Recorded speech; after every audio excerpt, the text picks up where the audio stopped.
Hello,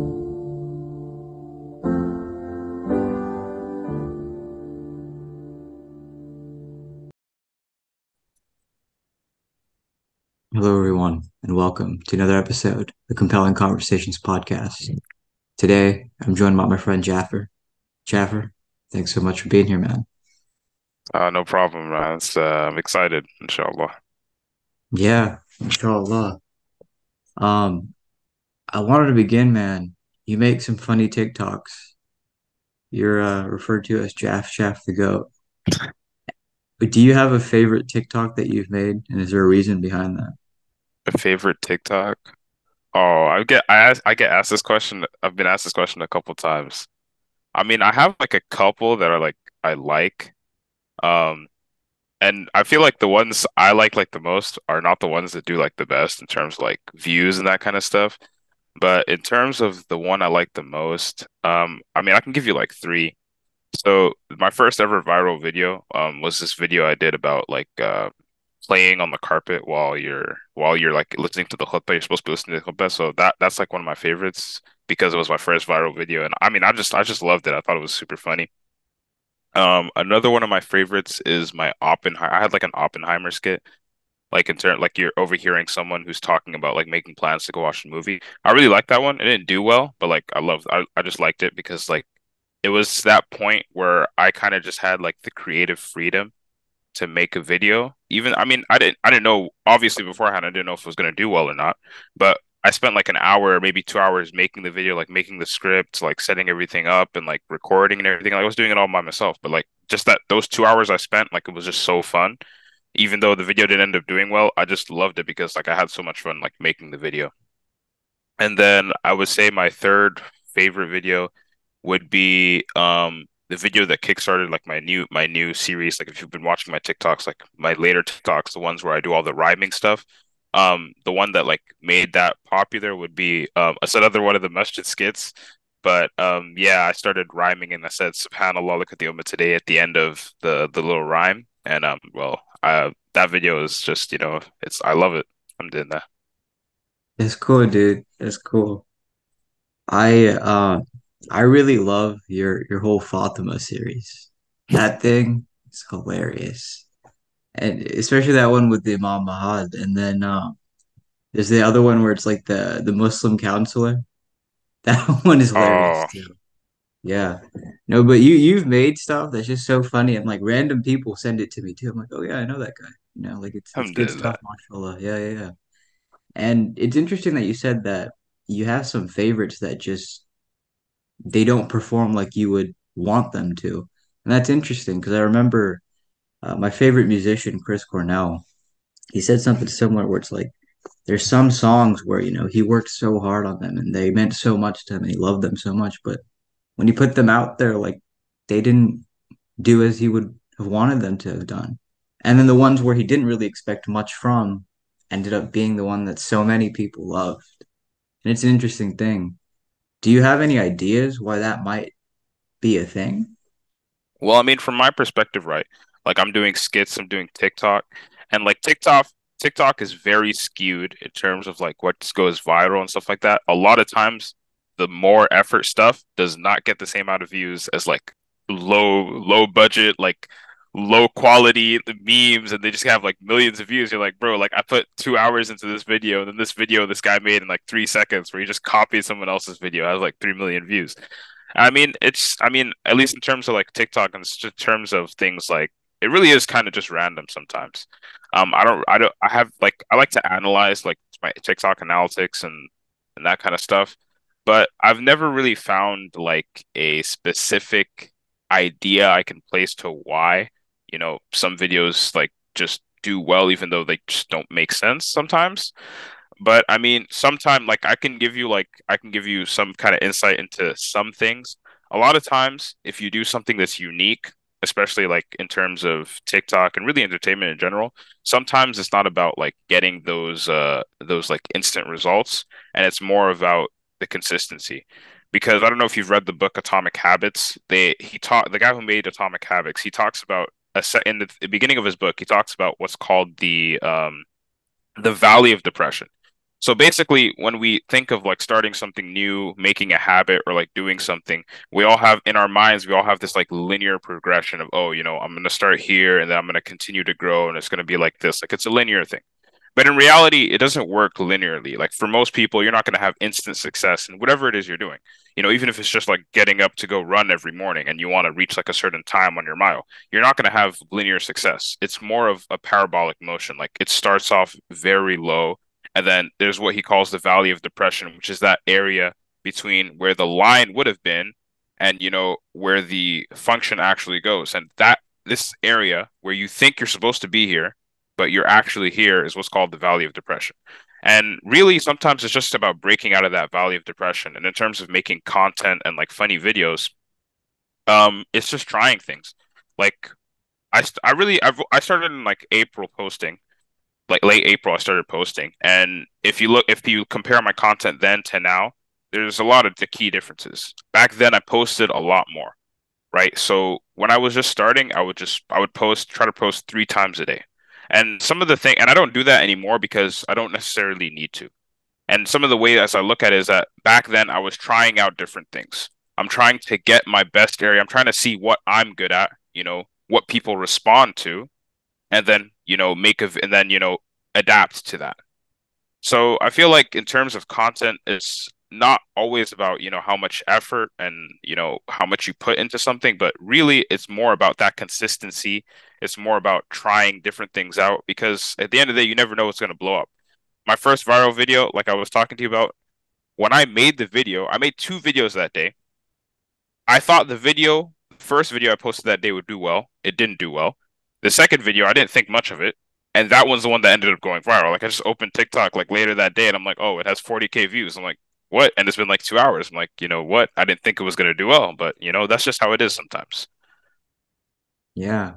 I really like how you shared that, man. That's very profound, especially that thing about the parabola. One thing I really honor about creatives in general, like yourself, is the courage to create.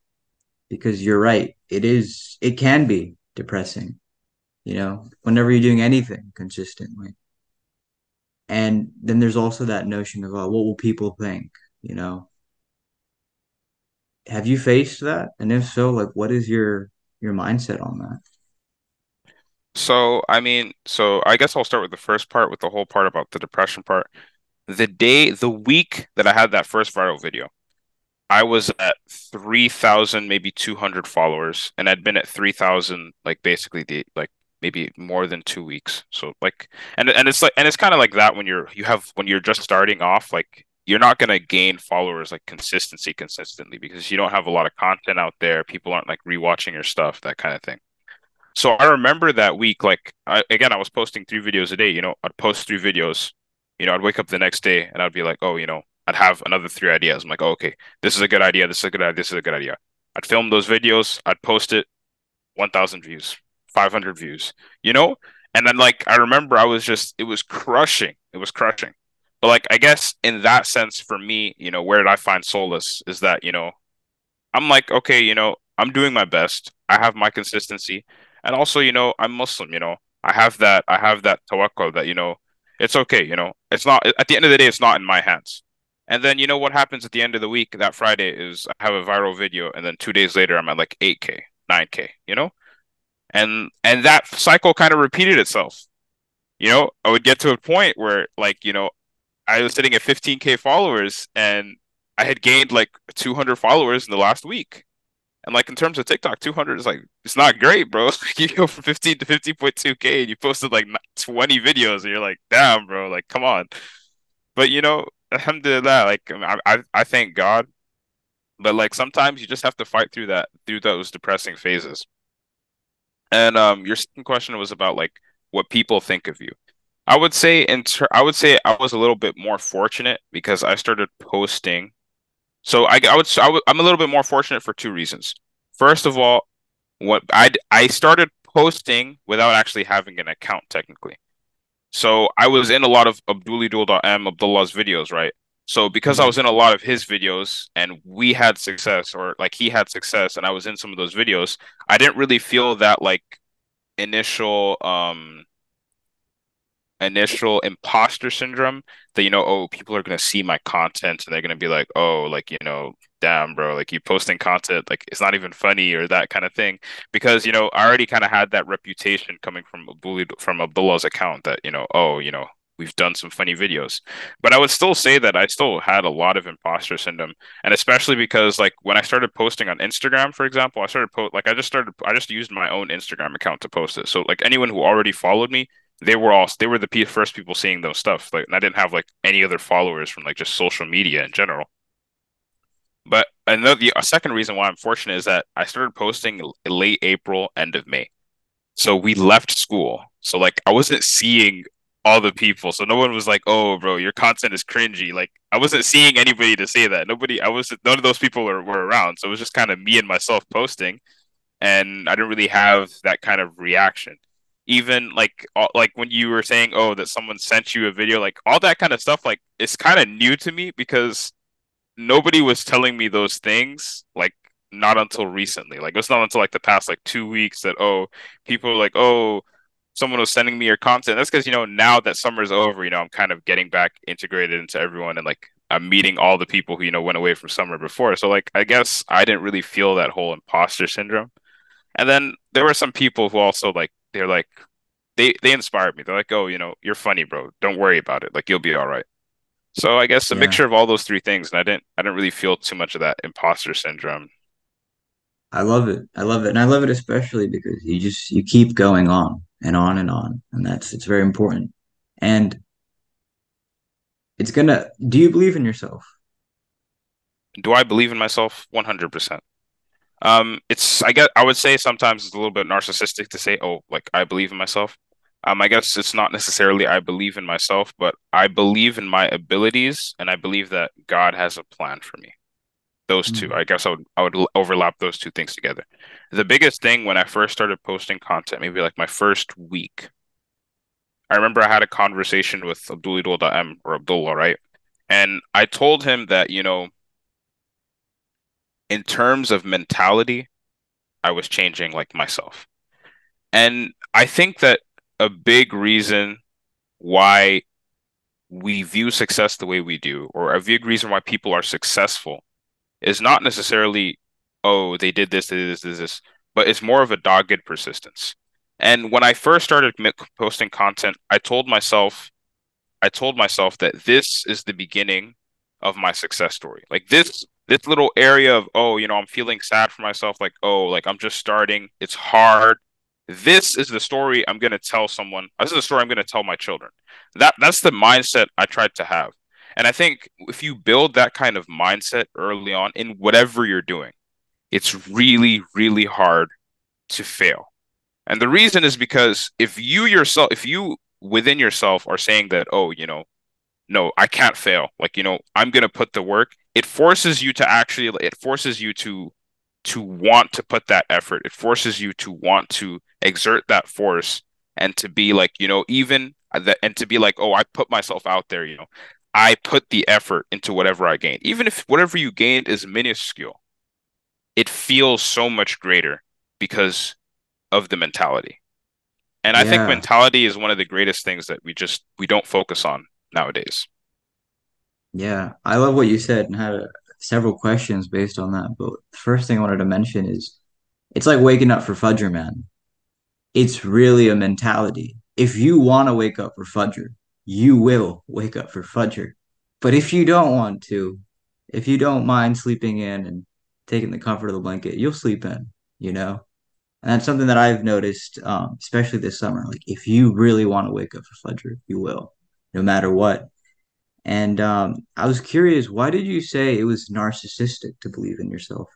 What do you mean by that? So when I was saying it's narcissistic, because especially when you look at all these like I guess you can call them money gurus, or all those people online who be telling you, oh, you got to do this, you got to do that. Those types of people, like when they use the word believe in yourself, I think it's very different to when I use the word believe in yourself. Because when they say believe in yourself, they're looking at it from the individual the individual perspective.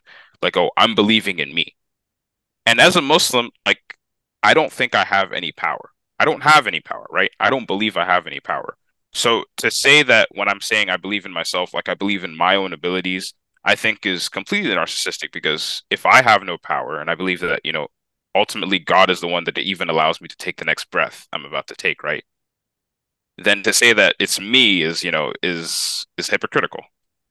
So personally, when I say that's why I made that distinction of saying that, when I say believe in myself, I'm not really saying like me, like sure, yeah, sure, I did this, I did that, but I only did this and that with the help of God, with the help of Allah. Like Allah is the one who allowed me to do that. So Yeah, I think that distinction is pretty important. yeah, it's a very good point. It makes me think of something my friend had said one time where he was like he was in a phase of life where he felt like he just couldn't do anything. He couldn't bear whatever it was that his life had in front of him. And he said the moment things changed for him was when he realized he had read something in the Quran. I can't remember exactly what it was, but it was essentially that you can do this because your Lord believes you can do this. Otherwise, you would not be in these circumstances. And I thought that was also a very interesting mentality. And another thing that you had said earlier that I thought was interesting was your choice of words, dogged persistence. What does that mean? Dogged persistence. So, I mean, obviously we all know like the whole idea of being persistent. But like I like to use the word dogged because it's more than just it's like a persistence that you're chasing out. Like Is it you like a yourself. hungry dog Yeah, mentality? exactly. It's like Okay. it's a hungry mentality that, I'm not gonna let this slip, I'm going to go after this. That kind of Hmm. thing. Nice, nice. Yeah, yeah, yeah.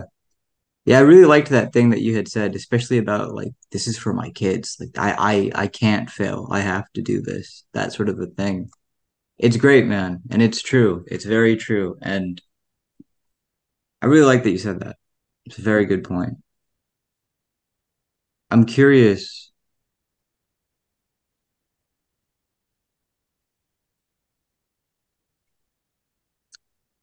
what does your name mean? Jalfa. Yeah, So I don't know what I don't know if there's a traditional like Arabian meaning that I'm not aware of, but when I asked my mom what Jafar means, and she told me that at least from my culture, Jafar means flowing spring, like flowing this spring. like a small river, like the flowing spring, like where water comes from, basically originates from. Nice. Yeah, I asked because I was thinking about Aladdin. I love Aladdin. It's probably like my favorite Disney film. And there's something in that they say in Aladdin that I think about a lot. The diamond in the rough, and how Aladdin is the diamond in the rough that enters the cave.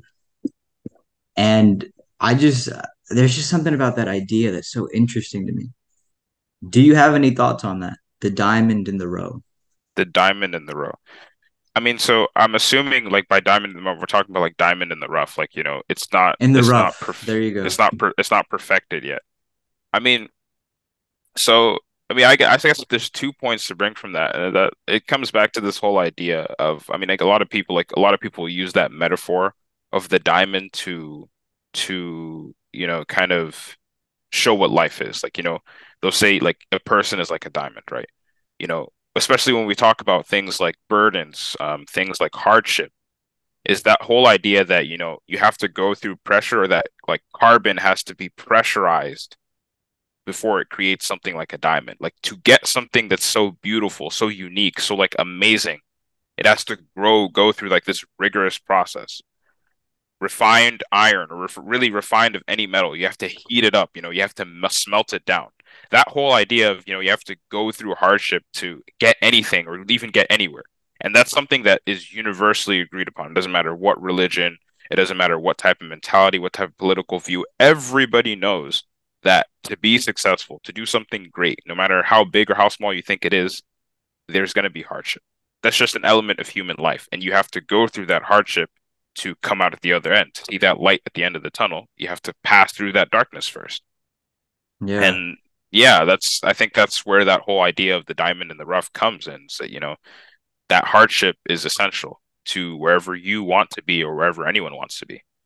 It's great that you mentioned that because now that I think about it, it's so true because that's what Aladdin is. He really is the diamond in the rough. That all these harsh conditions make him the diamond.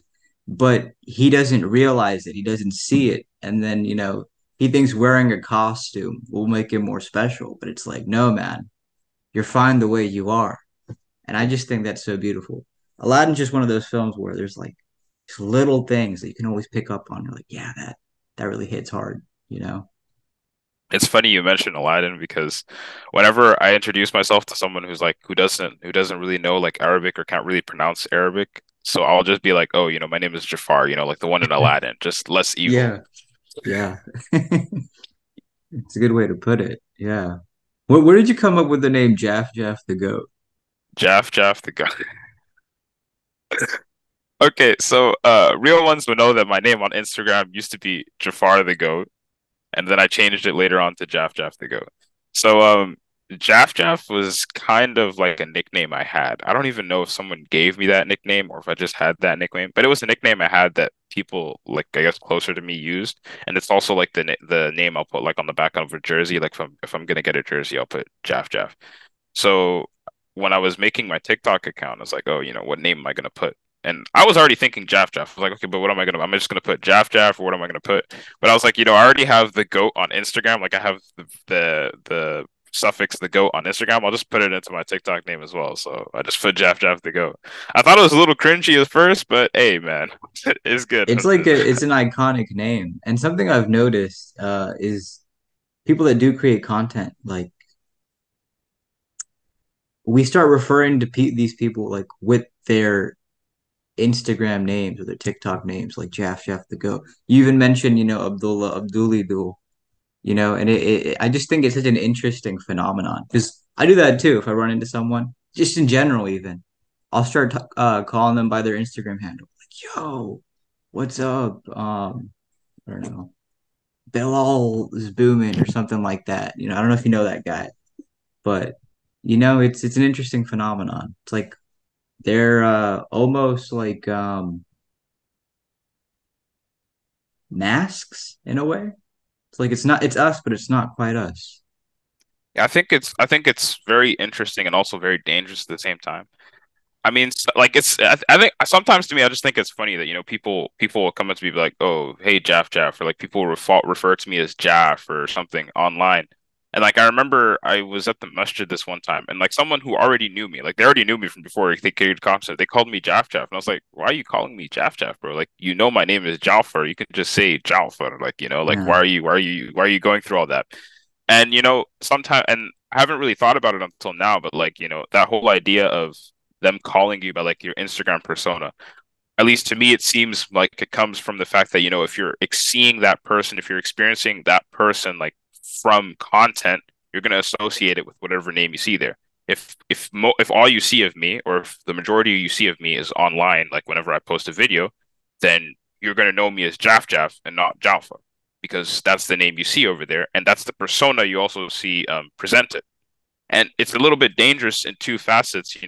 One of those facets is names are very important, and it's not something I think people pick on about. But as a Muslim coming from a Muslim background, the Prophet sallallahu alaihi wasallam talks about names, and he says that the name is important. That we shouldn't name things, like give things a bad name, and that's because I don't it may not be proven, but in terms of like what we see, names can have a very big impact on like people.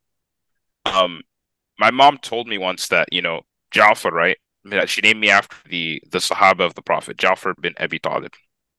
And if you know the story of Jafar, is that he died in a battle, and he died like holding the flag. Like they cut off one of his hands, and he put the flag in his other hand. Then they cut off that hand, and then he put the flag in his mouth. Like he's very courageous, like a very courageous death.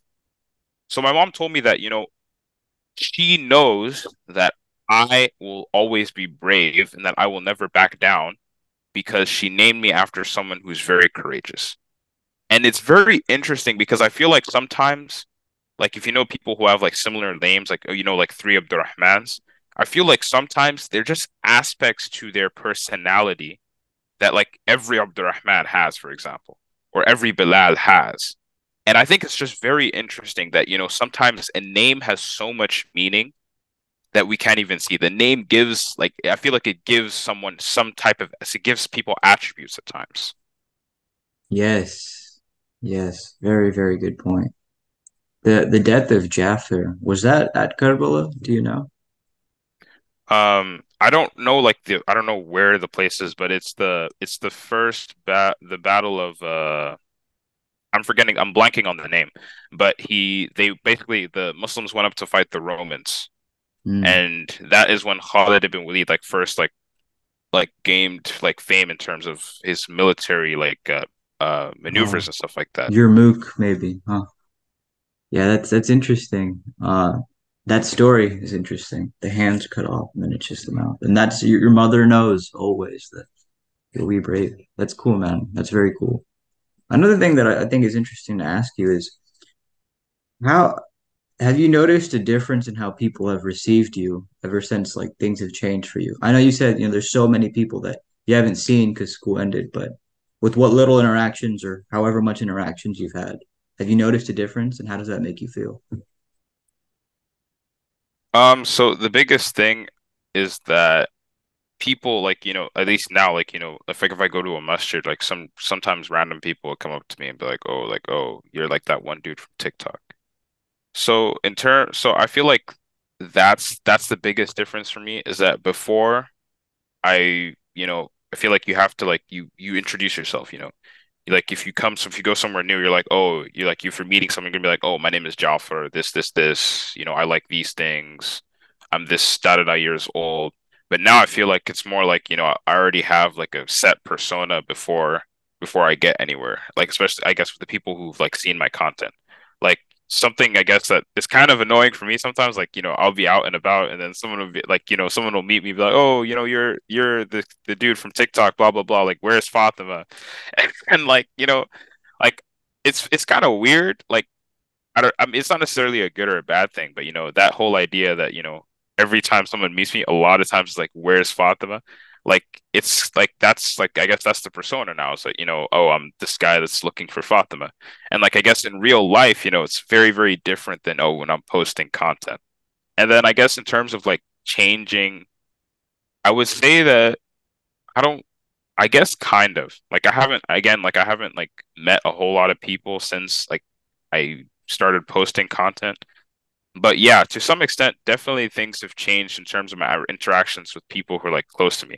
Like there's someone I know who I remember in the beginning of the summer when I was posting, like they were making fun of my content.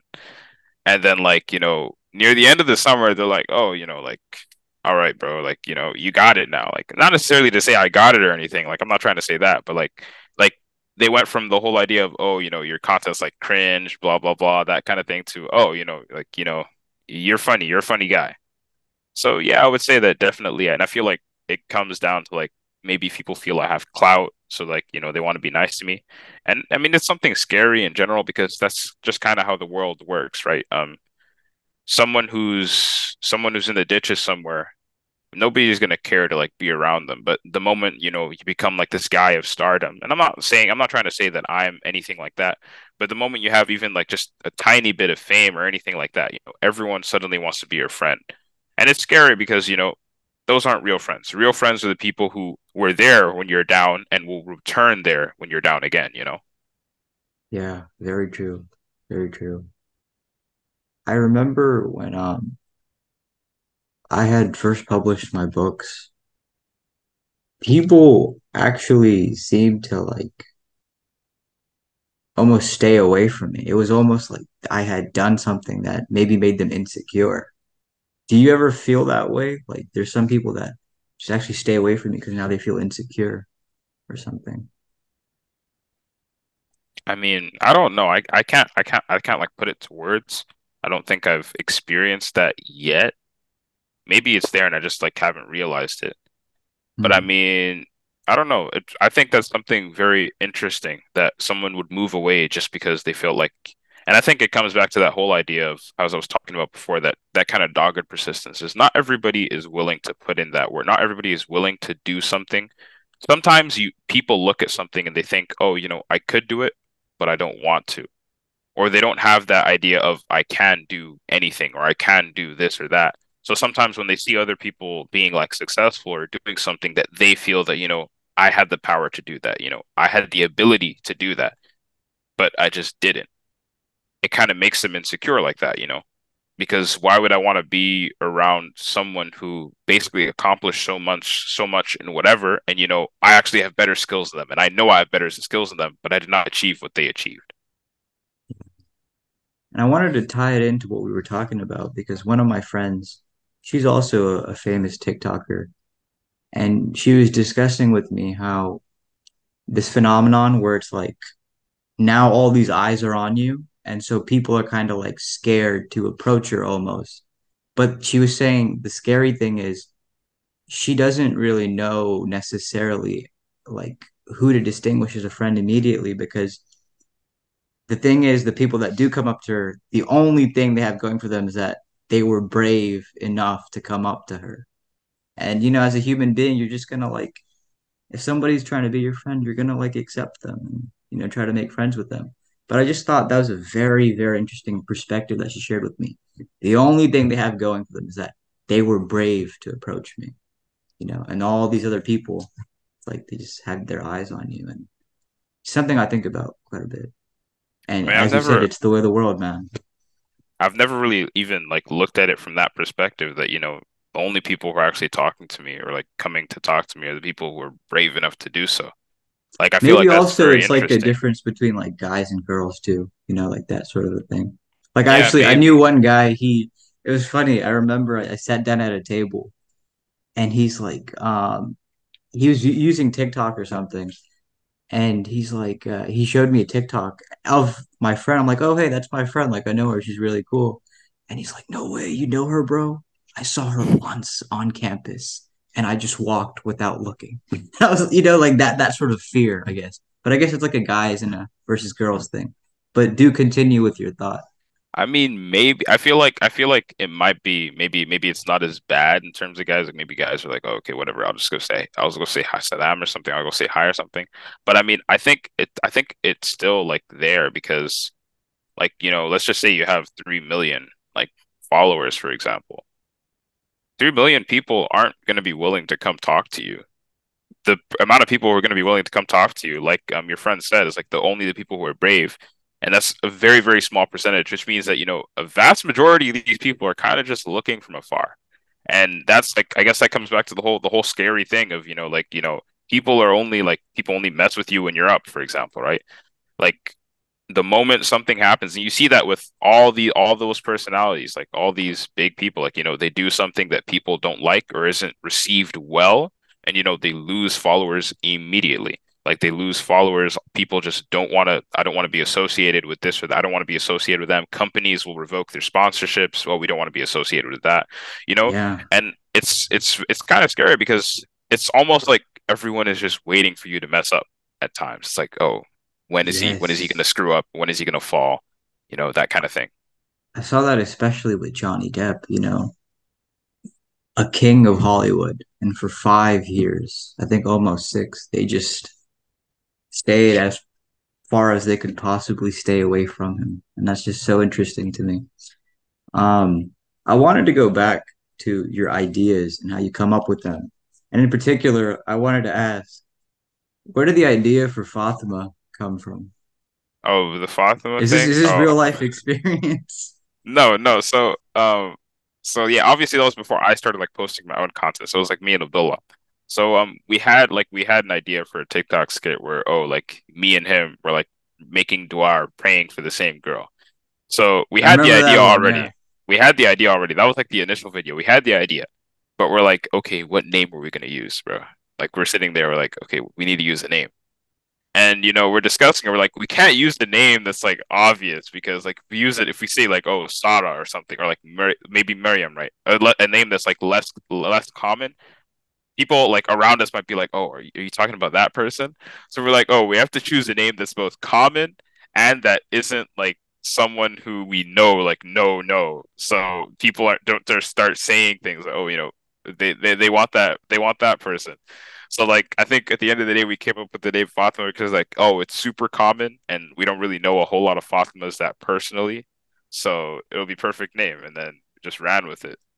And I mean, I guess we are where we are today. Yeah. No, I love that entire series, man. And I think you even jumped onto like an Aisha train too, right? Yeah. It's kind of funny because a lot of people will look at the first video, which is us praying together, and be like, "Oh, that video is so funny," blah blah blah, and they don't even know that that technically wasn't the first video. We posted a video before that, which me and Abdullah think is one of the funniest videos, and the reason is because it's impromptu. Basically what happens is we were like it was Ramadan, right? And we were like outside the masjid. And like in College Station, like the sister side is like on the side of the masjid. And obviously it's like 12, 1 a.m. So there's no sisters here. Like it's just us. Like it's just us to the masjid.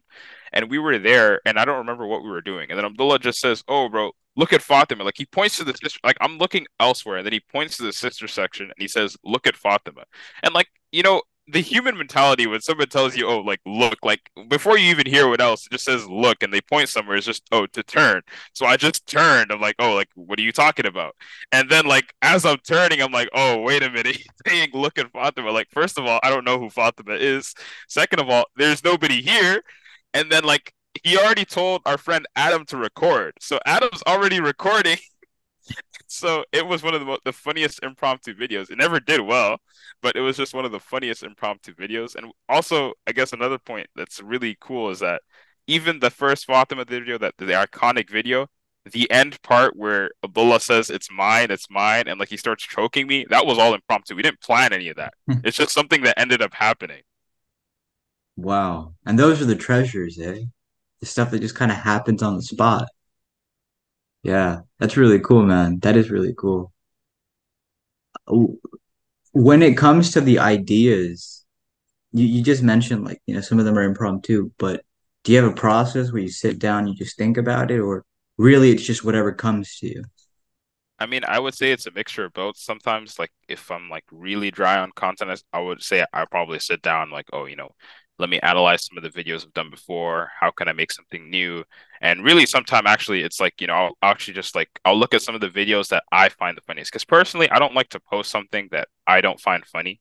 So sometimes I'll go through videos like from other people that I think are super funny and be like, how can I make this? How can I incorporate this into my own style? And how can I like make something that I find funny, like with this idea. And it's funny because the whole idea of like you talked about the counselor video, which apparently a lot of people liked, I just never really realized. But that video, for example, that kind of kickstarted the series I'm on now because I remember D Boy Fayed, I'm not sure, I think that's his name on Instagram. He actually made a video which is like, oh, like if your barber is an imam. And it was to me, it was one of the funniest videos. And that's where I got the idea for that. You have a Muslim what's counselor. That's where I got the idea for that video. So I Nice, just think that's really nice. cool. It is. It's a great video. This is gonna end in less than a minute. You want to hop on to another one? Yeah, sure. Okay, okay. Something that I've been thinking about for some time now is as a human being, we might want to be liked by everyone, but the reality of it is there's just going to be some people that don't like you. And there's some people out there that we don't even like, you know? And I was thinking about Michael Jackson quite a bit because he was one of the most famous human beings to exist on the planet. When you have that level of attention and almost unanimous love worldwide, you can't have a normal life. That's not a normal life. And I'm not saying this about him necessarily, but I was reading in the Gospel in Brief by Leo Tolstoy, something to the effect of, you know, it's only deceivers that are liked by everyone. And what I get from that is if you are liked by everyone, if you are loved by everyone, then perhaps there's something wrong. In fact, there probably is something wrong. Do you have any thoughts on that? So yeah, so I think I would say there's two things he's trying to get at. And the first thing is that he's ultimately trying to say that it's impossible to be liked by everyone. I feel like his statement there is more rhetorical. Like when he says that statement, he's trying to shed light to the fact that it's impossible to be liked by everyone. But people who you see like aiming to achieve that, people who you see seemed to have achieved that, is there something wrong? And that kind of goes to what we would call, I guess, more of politically minded people, like someone who's politically correct, someone who's political in nature. By definition, a politician is someone who, wants to win votes or wants to win public opinion. They don't do politicians in general, like I'm not like trying to like say all politicians, but in general, a politician doesn't necessarily do what they feel is right or wrong or what they want to do, but they do what will get them votes, what will get people to like them, will get people to support them. So the idea he's trying to draw to is two things, is that first of all, like if you're political in nature, if you're that type of like politician person who you just want everyone to like you, you're not true to yourself. You're not being you, you're being what everybody wants you to be, not what you want to be. And then also that, that type of person is a very shallow person. And this is something that's also mentioned in Islam. I believe there's a hadith about the whole idea that the Muslim isn't someone who's just swayed by, whatever the whims of society. And that's what a politician essentially is that, society blows right and the politician blows completely right with it. If society blows left, politician goes completely left. Why? Because their whole idea is to appease to that public opinion. But as an individual, you need to be more than that. As someone of like, for example, of belief, someone who believes in God, like you need to be more than whatever society tells you to be. So that whole idea of being an individual and like not like being what everybody else wants you to be is, I think, a very important lesson that people need to understand in general.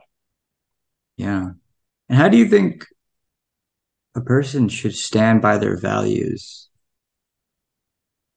Where do you think that should come from in a person? Like, where should their values come from? Like that thing you were saying about, the hadith where a Muslim isn't one that just sways with the whims of society. How do you stay grounded and rooted in what you actually believe, regardless of regardless of how it might be perceived? Oh, so I mean, so if you want to stay grounded in whatever you believe in, right? I mean, I guess the first step is you have to know what you believe in, right? And you see this problem in general, in just religion in general. Christians, Muslim, you'll find a lot of people who are more atheistic or more atheistic in nature, that they'll be like, oh, I used to be Muslim or I used to be Christian or I used to be this and that, but I'm no longer anymore. And a lot of times what you find with those people is that it's one of two things. Either they had doubts that were never answered, and that led them to be like, oh, I no longer believe or I no longer associate with this, or they didn't have knowledge about what it is they were believing in. If you don't know what you believe, like if you say I believe in A and I don't know what A is, I don't know anything about A, then it's very easy for your belief to be just shaken, tossed away. But if you know that belief, like if you're saying I believe in A, I know why I believe in A. This is why I believe in A, right? It's a lot harder to have your belief shaken. It's a lot harder to be swayed because you're like, no, I know why I believe in this. This is why, and that's why I'm gonna stay to whatever I believe in. Yes, and that's just making me think of like the best semesters that I've had are the ones where it's like, yeah, I know where I'm going, and like I'm just walking there, and everything else can happen around me, but I'm just gonna show up to class, sit in my seat, do my work, and walk away. Yeah. So like intention, eh? Like that aim that you have. Another interesting thing that this is making me think of is something I had realized was desires are so volatile. They change so frequently, and you could think for so long, you could be convinced for so long that you really want something, and then at some point, time reveals to you that, oh wait, I don't even know if I want this anymore. And I thought that was so interesting because I experienced it, and then I heard Jordan Peterson talk about this. He said, "Well, what the hell do you know what you want?" And he was saying, that's like a real thing to grapple with. He's like, well, then how do you find out what it is that you truly want? And his answer was very beautiful. He said, well, you aim at what's most true. And what's most true? God. If you aim for God, what you really want will be revealed to you. And I thought that was so interesting that it'll be introduced to you in your life. And another thing it's making me think of is something that Sheikh Amar had actually shared at River Oaks this past week. He said it was more of an extended quote, but it was something along the lines of, "You will fulfill what you were destined to be." And this goes back to the prophet, peace be upon him. So 100%. I think it's a very interesting thing that if you aim for God, what you truly want will introduce itself to you.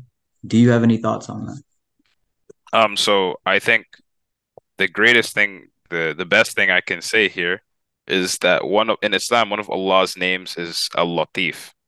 And Al-Latif basically translates to the one who is subtle in delivering his mercy. But obviously the question is, what's the extended explanation? Like, what's the actual, like, explanation that we can understand? What does it mean by subtle in delivering his mercy? The God's name Al-Latif, what it essentially boils down to is that God gives his mercy, or God gives us things in ways we don't perceive, right? So sometimes you don't see the full picture. You can't see the full picture because, you have this limited mindset view. But obviously God knows where you're going, where you're going to be. So that whole idea of, you focus on God and obviously you're going to get what you're destined for. It comes back to that because you can sit here and write, you can have problem A, B, C, but you don't realize that problem A, B, C is what's going to turn you into what's going to evolve, your own conscious and make you or make you successful in whatever it is you want to do. And like one of the examples I give, and I think I've given it to you before, is that I remember before I came to college, I remember that like that last year of high school, senior year, I took maybe something like 10 AP classes, 10 to 12 AP classes. And I thought my life was terrible. It was absolutely horrendous. Like it was online. I'm taking a bunch of AP classes. When AP tests came around, I had like two tests every day. It was in the middle of Ramadan. Like it was terrible. I thought, oh, this is so bad. And then, I got to college and then I was like, oh, wow. Like, all that effort I put in, it's saving me so much time now because there's like 15 classes that I don't have to take, for example. Or it's like, and it's that whole idea that, when you're going through something, and it's just human, when you're going through that hardship, that burden, it feels it almost times it always feels like, oh, this is the end of the world. Like, why am I going through this? All those types of feelings. But when you take a step back, and this is something that in terms of like as a Muslim, that's something it's hard to achieve. That whole idea of sabr, of patience, it's hard to achieve because it also encompasses the fact of, you're going through that hardship and you're like, you know what? I don't need to worry. Being able to achieve that, I don't need to worry because I know that, whatever I'm going through, this is something that God has, prescribed for me to go through, and it's going to do something. I know it's going to do for something for me in the future. Being able to have that, that is one of the greatest, at least personally, is one of the greatest things you can have because it makes things feel so different. Like your perspective changes entirely. How does your perspective change? I mean, like if you think about it, right? Like when you're that point, when you get to that point where it's like, oh, I can't continue, right? It's this whole idea of, I'm depressed, I don't want to be here anymore. I don't want to experience this. But if you have that whole mentality of, this is something God has ordained for me. This is something that's okay. It's okay that this is happening to me because God knows I'm going somewhere and this is going to get me wherever, God has destined me to get there, right? When you have that mentality, it removes the entire element of depression. Like you no longer feel sad that, oh, I'm going through this problem. And this is something the Sahaba, like the companions of the Prophet mentioned, is that they said that when they were in hardship, when they were in hardship, they would look forward to the good times that are coming ahead. When they were in hardship, they would rejoice because they're like, oh, there's good times coming ahead. Inna ma'al usri yusra. Surely with hardship, there comes ease after that hardship. So when they were going through the hardship, they weren't sad and like, oh my God, like this is so hard. They were happy because they were like, oh, something good is coming. Something good is coming. And you have to be able to look at the bigger picture sometimes. And if you're able to look at that bigger picture, you become more content, you become more happy. And at the end of the day, that's just some of the things that you get when, for example, you aspire to a higher power, like you have religion in general. Yes, yes, very powerful. Thank you for sharing that. Something that had changed my perspective, and it was similar to what you had said, was I had heard Noman Ali Khan talk about Moses and how if you examine the life of Moses, every single stage he's being crafted for the next, crafted for the next, crafted for the next. And I just think that's so beautiful. And it's akin to what you're saying right now, right? All these difficulties, all these hardships, all these end of the worlds for us, they're just creating new versions of ourselves. Yeah. It's interesting. And it's not always easy. You could know a thing, right, in your mind, but when the real thing comes and hits you, it's like everybody has to deal with it on their own, and has to remind themselves, like, yeah, I know. There's a bigger picture out there. There's a bigger destiny out there. And I think that's the essence of it, right? That's why at the end of the day, we're humans. We're made imperfect. That's the whole idea is that at the end of the day, when that heart like I can know 100% that, oh, this hardship is from God. This hardship is, it's not necessarily something that's bad for me. It's something that's good for me. But when that pain does actually come, how am I going to react? And that is in reality like the whole essence of religion. It's not to know something. It's in reality, how do I react to what I know? How do I like what do my actions end up becoming? Because even like when you look at like Islam in general, when you look at that whole idea of like a disbeliever, a kafir, that people use so loosely, what does it actually mean to be a kafir, right? And that's not something everybody necessarily knows. Like a true kafir, a true disbeliever, it means that they receive the message in its entirety, like the pure form of the message, and they know Islam is the truth. Like, for example, they know Islam is the truth, and then they say, no, I don't want to take it, right? It's not the idea of, oh, like, oh, I don't want to take it. Like, for example, someone who doesn't know what Islam is, right? You can't necessarily, they're not the same type of kafir. It's not the technical use of the word because it means to fully be aware and then after that be like, no, I'm not going to accept it or I'm not going to say yes to this. Interesting. That is an interesting thing. I'm gonna have to think about that. Yeah. I was telling my friend Roderick one time, he had pulled up to the MSA. I was like, dude, Roderick, the interesting thing about being a Muslim is you see the world from a transcendental view, where it's like whatever's happening here, it's just worldly. There's a higher aspiration to which we live for. And that quite literally is what allows us to deal with whatever else is going on over here. And I think that's a powerful thing. And I think it is also akin to what you're saying here, that the disbeliever is at the disadvantage of that because they lack that transcendental view. They just don't want to see it. They just want to see. My friend Moaz yesterday, we were talking. He's like, when you look around the trash and the scumbags, you're gonna get bitten by a mosquito. And I just thought that was hilarious. But it's kind of related to this as well too. If you just look at the world, you're gonna get bitten. And I think it goes back to, I mean, if you look just like a general trend, people who say like they're atheistic, oh, we don't believe in God and this kind of thing, or like a lot of times they fall into depression, like they're generally more depressed people, right? And you'll have like I've talked to like people before, like people who are atheistic, and they'll have all these questions like to someone who's like obviously like who believes in God and like has a religion. They'll be like, oh, like how do you justify this and this that's happening in the world, right? That's always like something they ask, right? And it's because it comes back to the whole transcendental view. Like when you view this world, like if you view whatever we're going through right now in life as the end product, you don't see anything after it. This is this little area. This is finite. This is the ultimatum. When you view it as the ultimatum, when you see bad things happening, you're obviously going to be like, oh, why is this bad thing happening? Why are we going through this and that? Why is someone allowed to, hurt someone else and get away with it?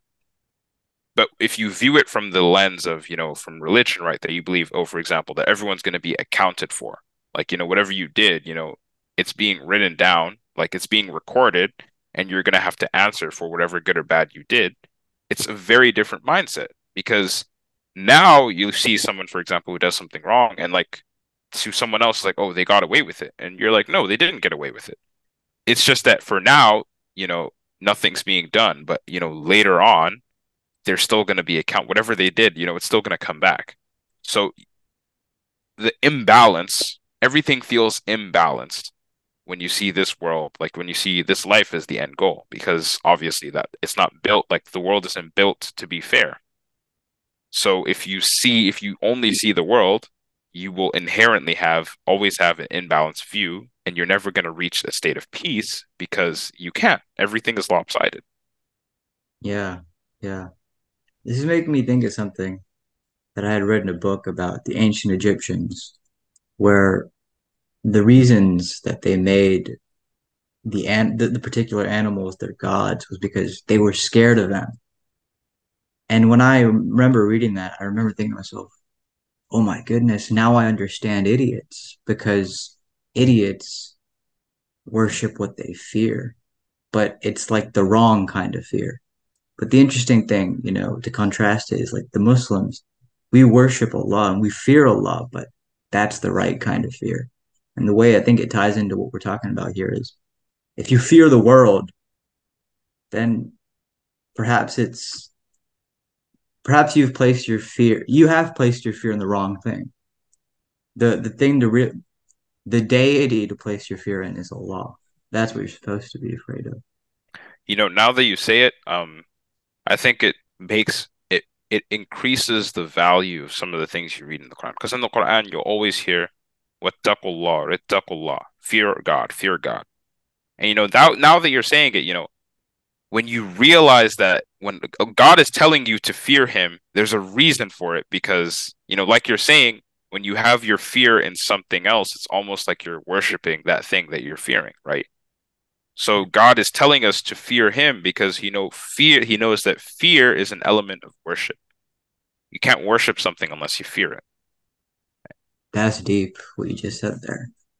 Fear is an element. Worship. Oh my goodness. That's something to really think about right there.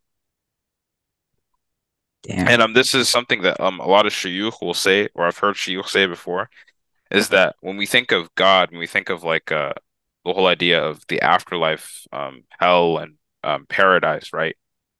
There's two elements, there's hope and fear, and they have to coexist. Like you can't just be hopeful because to just be hopeful, then you'll be like, oh, I like at least from an Islamic perspective, right? We have the idea of, if you sin, like you're going to be punished for that. Like if any sin that isn't forgiven is going to get punished, right? If you have that belief that, I'm just hopeful. If you only have hope, then you'll be like, oh, whatever, oh, I did something wrong. It's no matter, right? I'm hopeful that God is going to forgive it. If you always have hope, then what happens is just do whatever you want. On the flip side, if you only have fear, now you're paralyzed by it. You're like, oh, there's no way I can ever be saved, blah blah blah, because I'm just look at my sins, bro. Like I just do so much wrong, I can never be saved. So having either of the two extremes, like neither of them work. They both have to coexist because when you're fearful and hopeful, you fear doing wrong because you're like, oh, I don't want to displease like my creator, right? But you also are hopeful that, oh, for example, that if I ask for forgiveness from my creator, he will forgive me, right? But the moment one of those two elements disappears, then you're in a lopsided shadow, and it's a very different mentality. It doesn't have the same. You won't achieve the same thing, I guess, religiously or spiritually. It's epic that you mentioned that, man.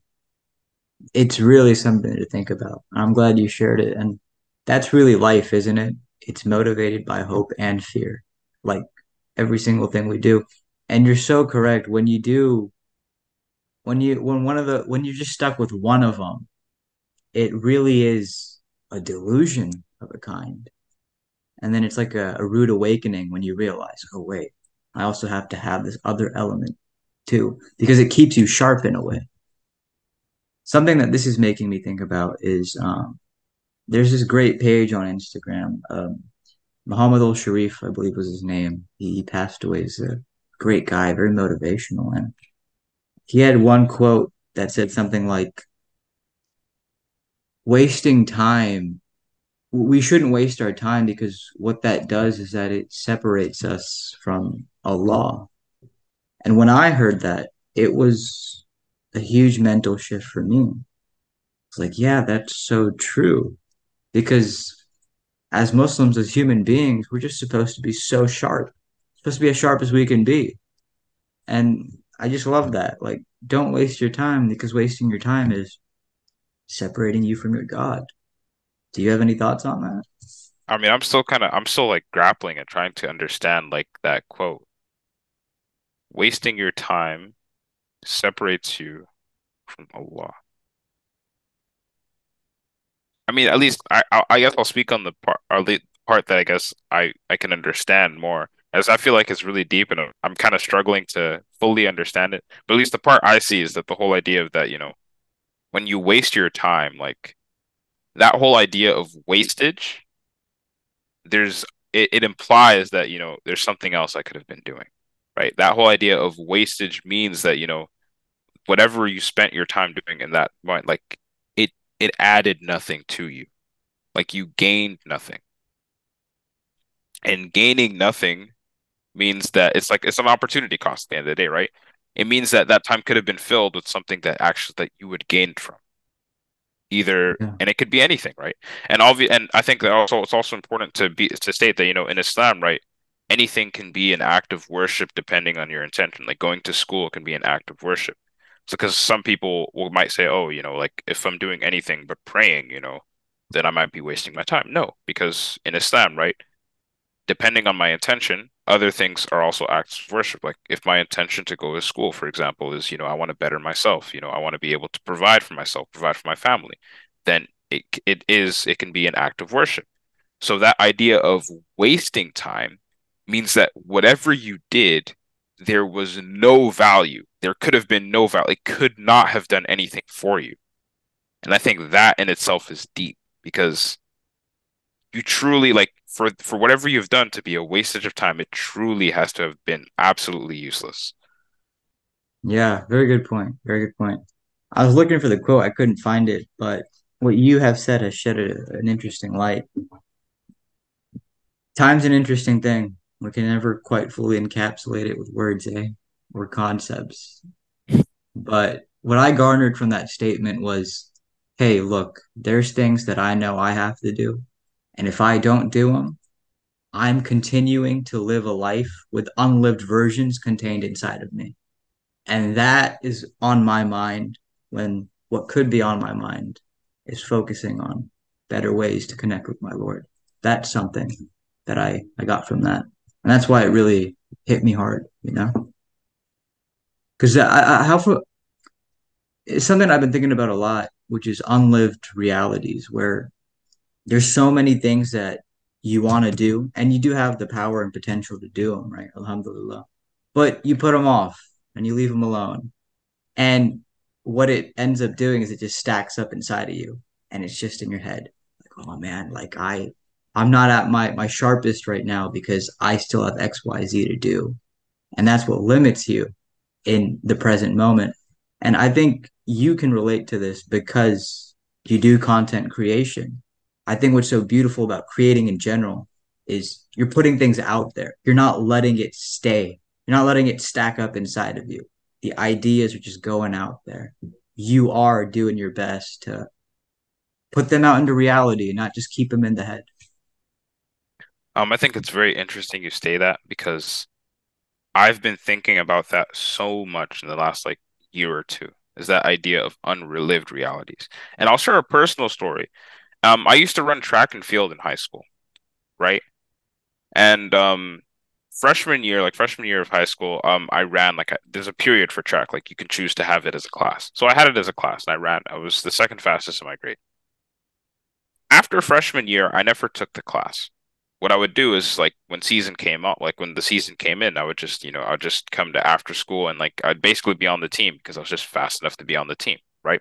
And it's like, and later on, I remember in junior year, like in junior year, right before COVID hit. Like I remember I was on JV, and the reason I was on JV, I was fast enough to be on varsity, but they didn't put me on varsity because the coaches don't like for example someone who doesn't necessarily come to practice or isn't necessarily in the class, like just straight up being on varsity because it's not like a good example. Like they want people in varsity to be like role models for everyone else, right? So I remember someone told I was running at a JV event, and like I think I was the first leg of the 4x100.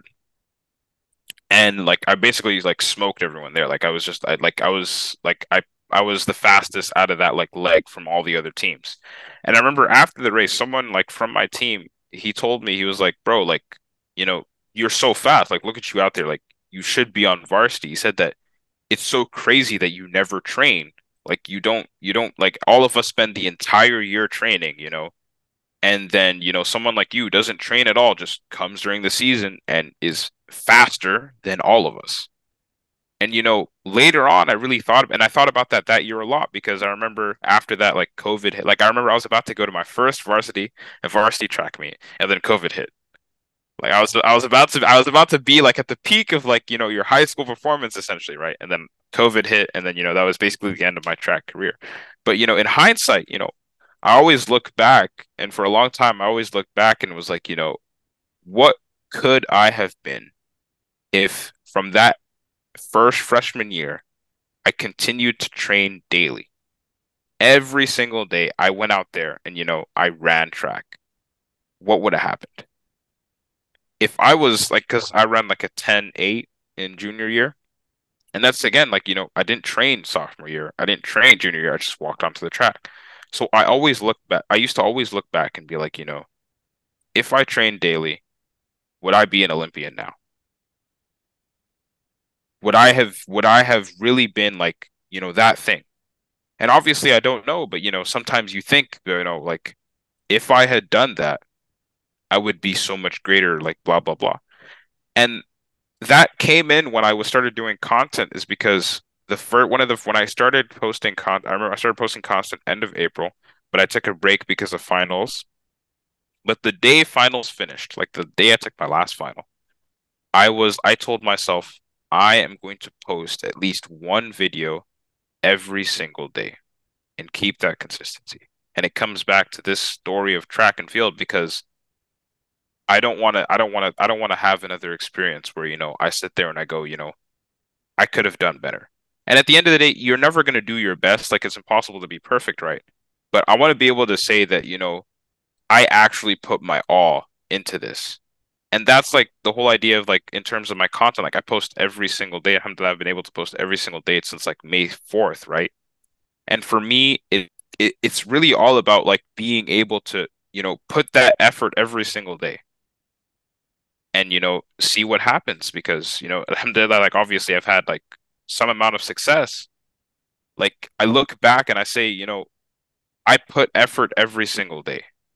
And that is the important part. I think that's the most important part about it. Beautiful. I love that. What do you hope that, what sort of legacy do you hope your work will have? I don't know that I've ever thought too much about legacy of my work, but I mean something, at least something I want to do or want to aspire to do is I want to be able to create funny content. I want to be able to make people laugh, but I also want to at least give people who are searching for it, some sort of lesson from whatever it is they're laughing from, right? Like for example, I talked about like my first viral video was the Juma video. There's a lesson in that video, right? The lesson in that video is that, obviously there's a hadith about attending Jummah and the khutbah and, paying attention, otherwise you don't get the reward. The lesson from that video, because basically what happened, I don't know if you've seen the video, what happens in the video is the imam starts like basically roasting the guy who's like playing on the carpet. The lesson from that video is, you're supposed to pay attention, right? And I try to do that with a lot of my videos. I try to sometimes have like if someone is searching for it, if you want to think about it, that there's a lesson there, you know? So, you know, if there was any legacy I could choose or hope to attain for. It's to attain the legacy that my content will, make people laugh, but to those who want to and are searching for it, also give them a lesson to learn as well. Nice. Another one of my favorites is the one that you did with Abdulidul, where Subhana Rabbil Azim, and then it's like I don't know if you know which one I'm talking about, where it's like when you pray and then the person next to you is making like all this noise. Yeah, I don't know if you recall it, but that was a funny one. And I guess one more thing I wanted to ask you was about dua. Did you pray before or do you remember making like a particular prayer before all this? Like before content and everything. Like, oh God, make me go viral or something like that. Um, I went to Umrah uh in February. That was before, like, no, in the early March, not February, early March. So like mid-March, early March, early mid-March. I went to Umrah. That was before the Fatima series. That was before, any of that. Um, and even before that, I remember I think because I don't really want to share too much of like the du'as I made because it's personal. It's my Yeah, feel personal free to connection with share what God. you want to or what you don't. But the Yeah. one I do want to share is that I remember two instances, two instances. And the first instance I'll talk about is I'm a Hafid right now, but when Wow. I became a Hafid, right? I became a Hafid, I didn't realize that it was because of my dua. I remember when I was a kid, I remember a specific Ramadan. I don't remember what year, but I remember a specific Ramadan. At the beginning of Ramadan, I told myself like how you make dua before you break your fast, like before you end your fasting. Every single day, I would make that dua that, oh, I want to be a hafiz. After I became a hafiz, I remember sometime later, I remember remembering that. I remember remembering each, I remember that whole instance, that whole like time of me making that dua. And it's so crazy because you'll forget you made a dua, right? But it's a dua you used to make consistently. And then you'll see like the effects of that dua, and then you will remember that you made that dua. Like it's a dua you even forgot you used to make. And then you see the effects, you see all like after all the hardship, after everything finally gets achieved, then you remember that, oh, there was this time that every day I used to pray for this. And I think I'll share a quote. I don't remember who said the quote, but someone said something that was on the lines of like cherish where you are because that is what you used to pray for yesterday. Like where you are now is what you used to pray for yesterday because at times and what they were trying to say is that at times, you'll be moved like for example, you're trying to achieve something, you're going somewhere, right? And you get from step A to step B. When you're in step B, you start looking to step C, you start like, "Oh, I want step C. I'm trying to achieve step C. I'm praying for step C." But you don't remember. They're trying to tell you to remember to be thankful because when you were in step A, you prayed for step B and now you're there. Yeah, I love it, man. Yeah. Thank you for sharing that. It's very powerful and it's very true. Yeah, it's a very good point to reflect on. I was wondering, Jafar, do you have any closing thoughts, man? I really enjoyed this conversation. Do you have anything that you feel like you wanted to say, you didn't get a chance to say, or something on your mind that you wanted to express? Um, I think I think I want to at least give something that, I think people should, keep with them and stick with them. And I want to refer back to that those two words I used before, that dogged persistence. And I think that having a dogged persistence is very important in whatever you do. Um, as Muslims were taught that, the good deed that you do, the big good deed that you do once is not as good as the small deed you do consistently, right? That God, Allah loves that small deed you could do consistently more. And that is the idea of dogged persistence. When you do something over and over again, when you make that dua, when you make that prayer daily, after every prayer, you make that same thing daily. You do something over and over again. I think dogged persistence is one of the most important qualities we can have. And it's consistent. Again, it's like the idea of consistency. Consistency is powerful, and I feel that people don't recognize the power consistency has in everything. in everything. Yeah, you're right. And keeping ourselves sharp, eh? Yeah. Alhamdulillah. Alhamdulillah, yeah. Do you ever get do people ever tell you, bro, you kind of look like Sheikh Amar? Do I look like Sheikh Omar? Do people ever tell you that? No, nobody's ever told me I look like Sheikh Omar. I love No Sheikh way. Omar. Yeah, I love I him don't know if he too. remembers me, but I used to see him all the time, like every weekend. I don't see him as much anymore because I'm not in Houston for school, Yeah. but Did I meet you uh, in Austin? I feel like I met you in Austin. yes, you met me in Austin in 2022, last year. I think it was Yeah. last year. Where was it at? What was going on? Was It it was DI. DI? Yeah, Yes. that's right. I remember now. I do. Yeah, yeah, yeah. Yeah, yeah. That was a good time, man. That was a good time. Alhamdulillah. Yeah. There's just one last thing that I wanted to close off with because I think it just encompasses everything we talked about and it goes back to the prophet, peace be upon him. You will fulfill what you were destined to be. And that's just what it is, eh? Yeah. Well, thanks so much for being here, Jaffer. I really enjoyed this Um, conversation. A Thank lot you to for the think about. opportunity. Yeah, of course. Until next time, eh? Inshallah. Take care. Inshallah. Thank you. You as well.